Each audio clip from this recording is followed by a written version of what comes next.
માં મને પેટ ફૂલી જતું, પછી વામેટો ખાવ એટલે વામેટો થઈ જાય, આખા શરીરમાં ચટકા ભરે ને છાતીમાંથી બરાબર શ્વાસ છડેમાં, માથું દુખેમાં. પણ મેં ઘણા દવાખાના કર્યા, ઘણા ભૂવા કર્યા, મંદિરો ફરીમાં, મેં સારંગપુર 5 મહિના બદલાઈમાં, કંઈથી મને ફરક ના પડ્યો માં. પણ તારી સતની ગાદી આવીને માં મારું દુઃખ તે ભાગ્યું માં. હે મારી ભગવતી માં, હે મારી જોગમાયા, હે મારી ઉમાને પાર્વતી માં, હજારો લાખને કરોડો ગુના પડ્યા માફ કરજે માં, તું રાજી રીજે માં. માં તે મારો અંતરનો પુકાર સાંભળ્યો માં, તારા સિવાય મારું કોઈ નહીં માં, તારા સિવાય મારું કોઈ નહીં માં. તું જ મારો આશરો ને તું જ મારો આધાર છે માં. તું માં સતની ગાદીએ તે મારું દુઃખ ભાગ્યું માં, તારા સિવાય મારું કોઈ નહીં માં. મારાથી હજારો લાખો ને કરોડો ગુના પડ્યા, માફ કરજે મારી માં. માં અમે તમારા અને તમે અમારા માં. ભલે અંતરનો પોકાર સાંભળ્યો મારી માં. ભલે ભણેલા ઓછું છો પણ મારું જ્ઞાન બરોબર લીધેલું છે માં. તારી સતની ગાદી આવીને મને બહુ જ્ઞાન આવ્યું માં, કે મારી માં જ્ઞાન આલે છે માં સતનું માં. મને કઈ ખબર નથી, પણ તારા સતની ગાદી આવીને મને જ્ઞાન આવ્યું માં.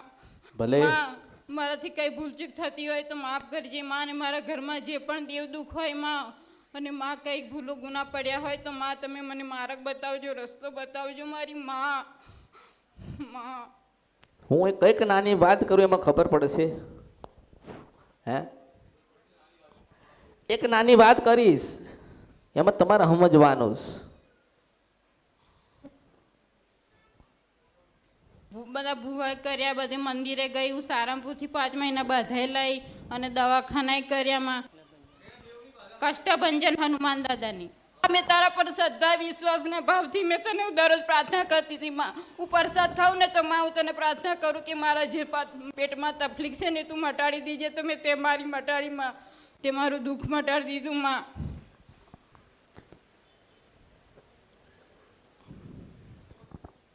માતાજી સારું આજ સારું થઈ જાય, કાલ સારું થઈ જાય. એમ ભાઈ ભુવાપાથીમાં ચાલે કરે બસ. મોટા જરીક કશું થાય એટલે બસ ભુવાપાથીમાં દોડવાનું.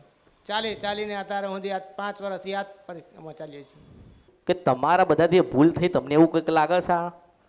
એ માતાજી લાગે ખરું, પણ હવે એનો રસ્તો મળ્યા આગળ શું કરીએ? કોઈક કે કहीं જાવ પણ એવા રસ્તા કરીને હવે તમારી કોઈ કે વાળવું પડશે. એટલે તમારા ગણ આવીને તમારી મારી પાસે તમે આયા છો તો હું તમને સોના જેવી વાત કરું છું, પણ તમે એને સમજવાની કોશિશ કરો.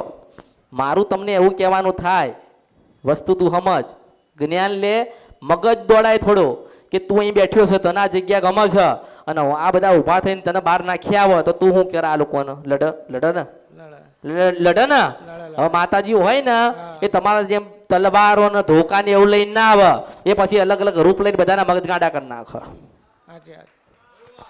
એ લડવા આવશે, પિસ્તોલ લઈને લડવા આવશે, તોપ લગાવશે, રહી ધોકા મારશે દંડાના. માતાજી આવીને કે મને ચામુંડ માતા હું બેઠી હતી એક નાની ડેરીમાં, ઘરની બહાર દરવાજાની બાજુ મને બેહાડી હતી, અને પછી ઘર ઊંચું કર્યું, ખાડામાં તું ઊંચું કર્યું, પછી તમે મને તારું ચોટાડ દીશ, મને ગમતું નથી, આવી વાત તાર ચામુંડ માતા કરે છે. ના ગવું કર્યું તો મારું નામ મેલડી નહીં, સપોરા નદીના ગંધરફિયા મેલડી છો. એટલે કહું છું ઉતારો, મારી વાત ઉતારો.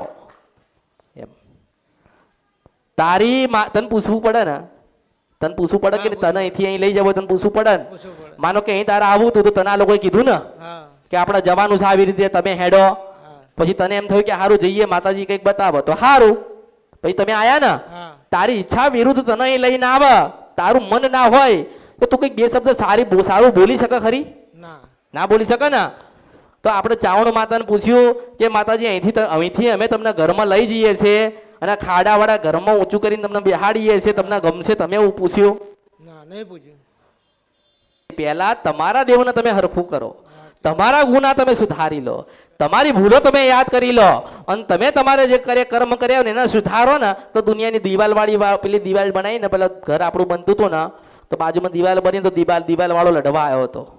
દિવાલ વાળો લડવા આવેલો, દિવાલ વાળો 2-4 શબ્દ બોલીને ગયો. દિવાલ વાળો પછી કહે કે જા મારી મેલડી જોશે તો તમને જોવું હશે.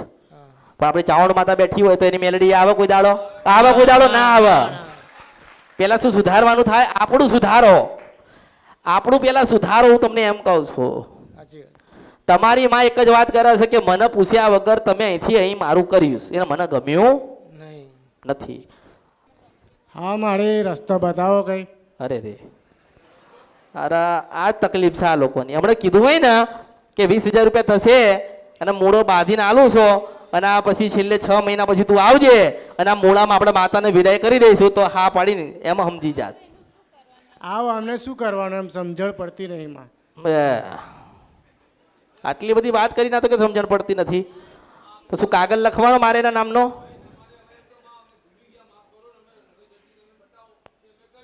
એમનું જીવન પરિવર્તન કરવું છે ને એની સમજતા એમાં હું શું કરીશ? હા અમે ભૂલી ગયા છીએ માં, હવે તમે માફી માંગ. હા, હવે મારી જે કઈ ભૂલ થઈ ગઈ એ થઈ ગઈ છે, પણ હવે એનો રસ્તો હું તમને એ જ કહું છું, હું તમને એ જ કહું છું કે નહીં હા? નહીં જ મારી સમજાવતો. હવે તમારે પારા જે તમારે જ સમજાવવાનું, બીજું કોઈ સમજાવવાની મગજમાં કઈ બેસતું નહીં. હા હા હા, મગજ નહીં ચાલતું ને બધે ફરી ફરી મગજ ગાડું થઈ ગયું. હા આવું થઈ ગયું છે, મારી વાત તો. સાચી છે.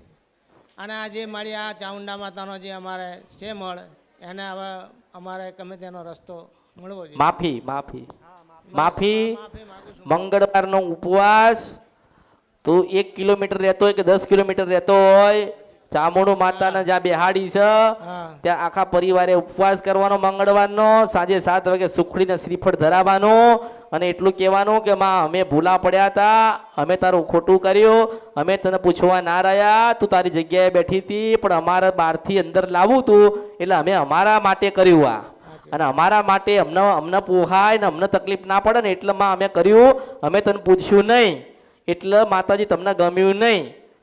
3 વર્ષ સુધી લગાતાર ચામુંડ માતા અમારી કુળદેવી અમે તમારા ઉપવાસ કરીશું ને શ્રીફળ અને સુખડી માં તમને ધરાઈશું, તમે રાજી રહેજો. હા પત્ની ગતિ રહી, દીકરો ગતો રહ્યો, તું તારું મગજ કામ કરતું નથી, હા ધંધો એવો કરવો નથી અને હાવ ભિખારી જેવો થઈ ગયો. હું તને એમ કહું છું કે આટલી જ વાત પડીશ અને આ જ કરવાનું. ચામુંડ માતાનો જ ઉપવાસ કરવાનો. ચામુંડ માતાના મંગળવારે સાંજે એક જ પ્રાર્થના કરવાની, માં અમારાથી ગુનો થઈ, અમારાથી ભૂલ થઈ, પણ માં ચામુંડ તું રાજી થા ને અમારા જીવન પરિવર્તન કરી આલ. મેં તને 2 થી 3 વર્ષ બતાવ્યા કે 2 થી 3 વર્ષના ઉપવાસ કરવાના છે, પણ તમે આ ચાલુ કરો ને તમને 6 થી 7 મહિનામાં તને પોતાને કેટલું પ્રમાણ મળે છે ને એ પ્રમાણ તું ચાલજે. હા માં. તારો દીકરો ગતો રહ્યો એ તારી પાસે આવે છે કે તારી પત્ની તારી પાસે આવે છે, ચામુંડ માતા પહેલા કોને લાવે છે ને તાર જોવાનો. તને જે મૂકીને ગતા રહ્યા તારું ઘર હોનું પડ્યું છે, આજે તારું ઘર હોનું પડ્યું છે. હા માં. અત્યારે તું 4 માળિયામાં એકલો રૂંધાય છે. હા હા માં. ખરું ખરું હું સાચી જ છું હા, કળિયુગમાં. હું કળિયુગમાં સાચી છું, તમે ખોટા છો. તમે ખોટા છો, હું સાચી જ છું. આજે હવારના હાથ પેલા 4 માળિયામાં પડ્યો રહે છે ને, રોજ મૂંધાય છે ને, હા અને મરી જવું થાય છે ને, પણ ઉપવાસ ચાલુ કર તો તારો દીકરો તારો થઈ ના જાય ને તો બધું મારા અવતાર એ માં મેલડી. મેં તને કઈક આપ્યું કહેવાય, મેં તને કઈક આપ્યું કહેવાય ને, હા માં. તો તમે બધે ફર્યા ને, હા માં. બધે ફર્યા, બધું બતાવ્યું. મેલડી નડે છે, તમારી શિકોતર નડે છે, તમારી શિકોતર બેઠી નથી, આમાં. તમને પેલું નડે છે એ તમને કહે છે ને. મેં તને શું કીધું કે ચાવણમાંની બધા ભક્તિ કરો ને મંગળવારનો ઉપવાસ કરો, બરોબર 7 થી 8 મહિના થાય ને તારું જીવન પરિવર્તન થાય. તારું ગયેલું તને મળે ને તો માજે કે અમરતની મેલડી અસલ ઉતરી દે આ કળિયુગમાં ગાવા માટે. પહેલી આ ભૂલ, પહેલો આ ગુનો સુધારો, પહેલી આ ભૂલ અને આ ગુનો તમારી સુધારા ને. હવારે ધરતી ઉપર પગ મૂક્યો એટલે 2 હાથ જોડીને એટલું કહે છે કે માં ચાવણ મારી કળની દેવી તું રાજી રહેજે, માં તું રાજી રહેજે. તારો દીકરો ગતો રહ્યો માગતો નહીં, તારી બૈરી ગતી રહી માગતો નહીં, તું એકલો પડી ગયો છે એવું માગતો નહીં, કશું માગતો નહીં. બસ મંગળવારના ઉપવાસ કરીને ચાવણ ભજે, તારો દીકરો ઓટોમેટિક જાતે તારો થવા આવશે. મારા બાપ કહે કે હું ગોતીને ચાવણ માતા લઈને આવશે, હું મેલડી આશીર્વાદ આલો છું. બરોબર 7 મહિના થાય, કેટલા બરોબર 7 મહિના થાય ને એટલે પછી મને પાછું તમારે પૂછવાનું કે અમારા ઘર બનાવતી વખતે એક દિવાલનો ઝઘડો પડ્યો છે. હા માં. 7 મહિના થાય ને એટલે તમારે પાછું મને મળવાનું કે માતાજી તમે અમને કીધું તો કે તમારું ઘર બનતી વખતે તમારા બાજુવાળામાં દિવાલના કારણે ઝઘડો થયો હતો, હા માં. તે માતાજી અમારે એને શું કરવું? અત્યારે ત્યાંથી એક મેલડી આવ્યું હોય કે ઝોપડી આવ્યું હોય, અત્યારે એક બાજુ ઊભી રહેશે. હા માં. આપણે ચાવણ માતા આયા ને હા માં. એટલે ભગવતી છે આવીને ઊભી રહીશ, બરાબર. એટલે તમને બધાને સહાય કરશે. અત્યારે જે મગજ બધે ભટકે છે ને, હા માં. ગાડા જેવા થઈ ગયા, ગાડા જેવા હા લોકો દાણા નાખ કરે છે, ખબર છે ને? હા માં. વેણ આવે તો વાત કરું, વધાવ આવે તો વાત